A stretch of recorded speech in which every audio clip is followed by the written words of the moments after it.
Hey guys, Ellen Gardner here with Empowering Concepts Group. I wanted to tell you a little bit about my background and why it is that I'm so passionate about this. I, about 10 years ago, started working for some gurus and started reading their books and just started implementing the information that I was given. And therefore, I didn't really know that I wasn't supposed to start succeeding.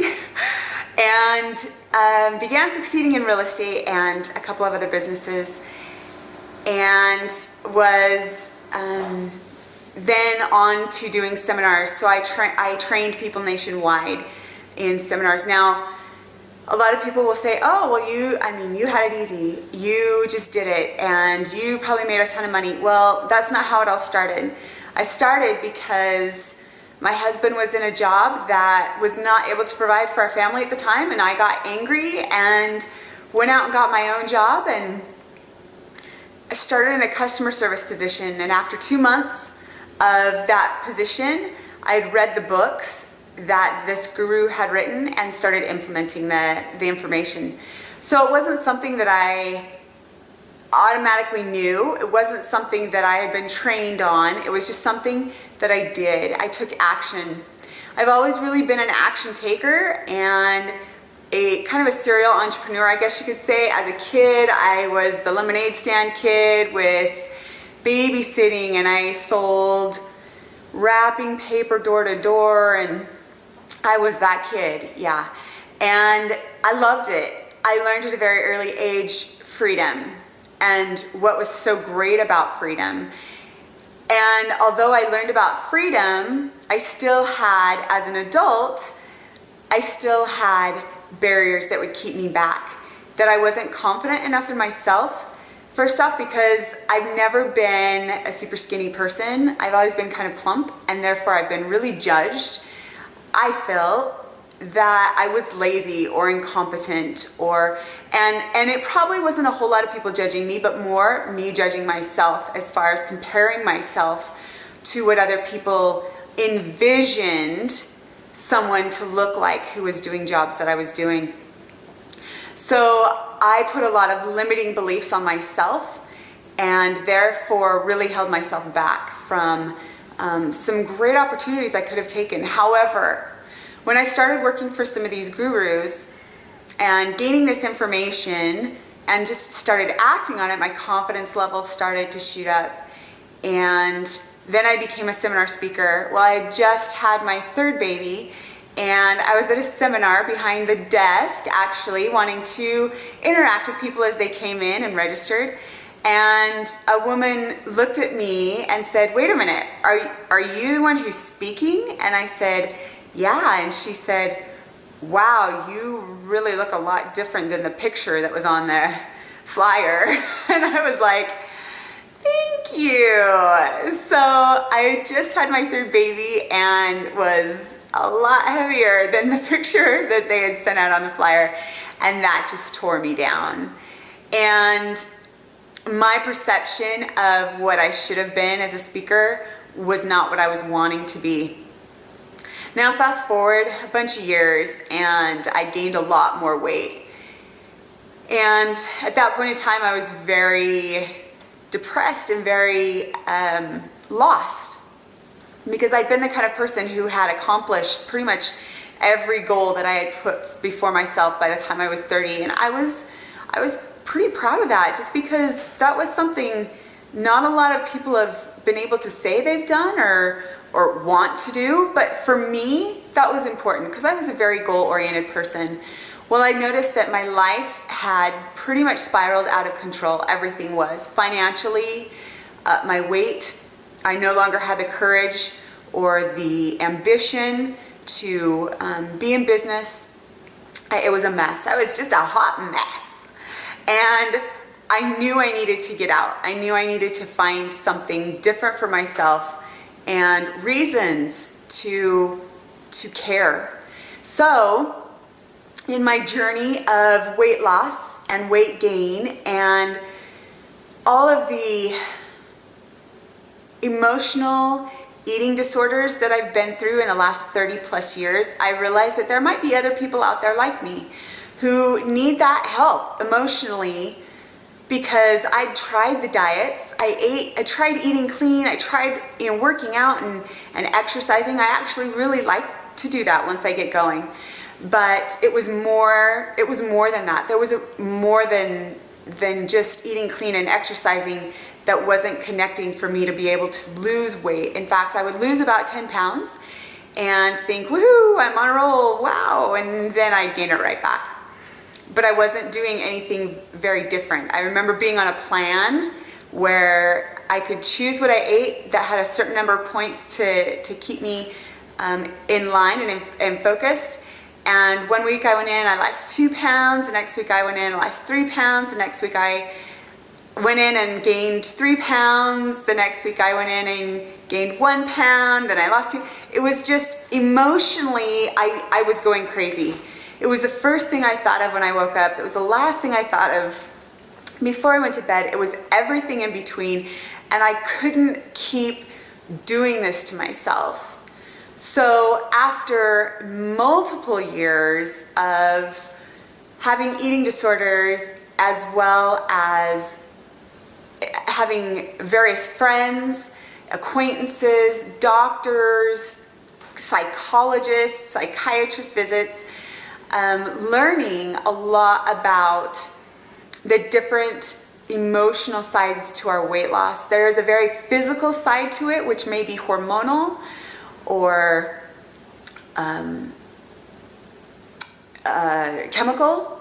There's also the emotional side, where we get to have a little bit more control over that. But it all comes down to a balance. You know, when they were saying with food, recently they said it actually does matter what it is your intake is, instead of as long as you get these certain amount of calories a day, it doesn't matter what you eat. Well, I always thought that there was something wrong with that, because I can't eat candy bars all day until I have, 2,000 or 1,200 calories for the day and have that work for my body. So when science finally came out and said, oh yes, it does matter what you eat. I thought, well, yeah, but I thought that was common sense.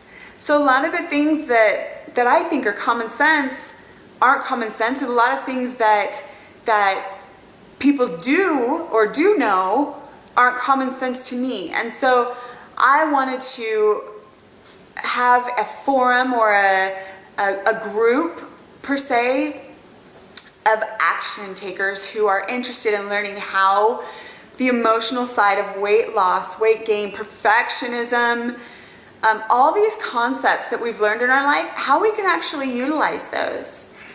So I'm here with Empowering Concepts Group and Way Deep to be able to take back and to teach and train and give workshop opportunities to those who may be like me, who want more of that emotional control over our weight and the issues that we may have with perfectionism or depression or anxiety or whatever it is. There are so many resources and so many opportunities, and I'm just one of them. In fact, I'm not a doctor and I'm not a therapist, but I am one of the people they've gotten a lot of their testing results from. So hopefully you'll join me. And today I wanted to talk about a concept, a key concept that I've understood about with an emotional part and a physical part of weight loss and weight gain, which is addiction. I didn't realize what a food addict I was until I could no longer put the amount of food in my body that I wanted to. And with that, I was in a state of, I guess, kind of shock, kind of like thinking, oh my gosh, what am I going to do now? Where am I going to get peace? How am I going to function? All of these things racing through my head about the anxiety I was getting over not being able to eat, or over the food that I wanted but could no longer eat. When we have such an attachment to something like that, it's an addiction. And whether it's drugs, alcohol, food, exercising, or such a huge number of things become addictions nowadays, we have to be really careful. We have to be very gentle with ourselves in overcoming this. There are so many opportunities out there for us to learn to do this. And one of the things that I learned and really kind of honed in on was my triggers. What is it that's triggering me to want to eat? Am I bored? Am I really hungry? Am I sad? Am I happy? I used to use food for everything, to celebrate, to be depressed with, to find peace, to enjoy. Whatever it was, I used food.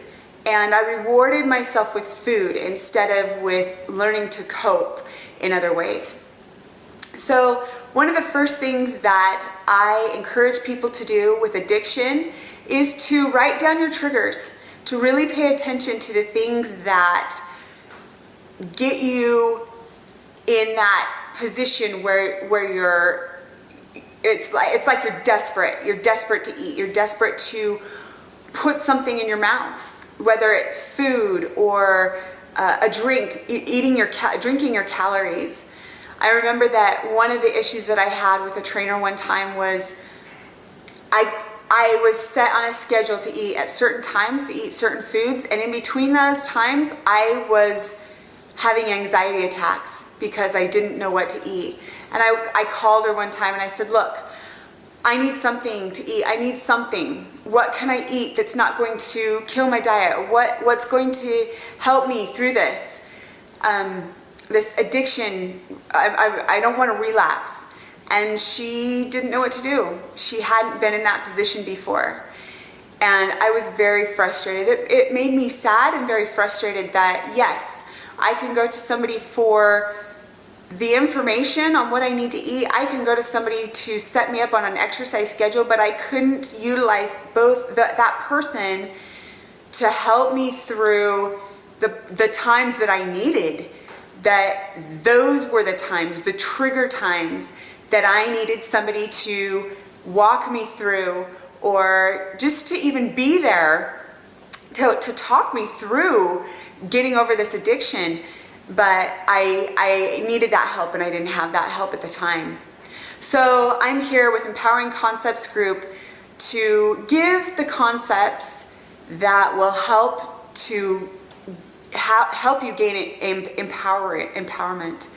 And hopefully through this journey you'll be able to learn from me, and I'll be able to learn from you through comments and webinars and weekly phone calls, how it is that this problem, this issue, and learning to love ourselves for us and to be gentle, how we can get through this all together. So I look forward to working with you. If you have questions, comments, any kind of concerns, please check my Facebook page out at Way Deep, or Empowering Concepts Group, or Ellen Gardner. Thanks so much. Have a successful and beautiful day. Thanks.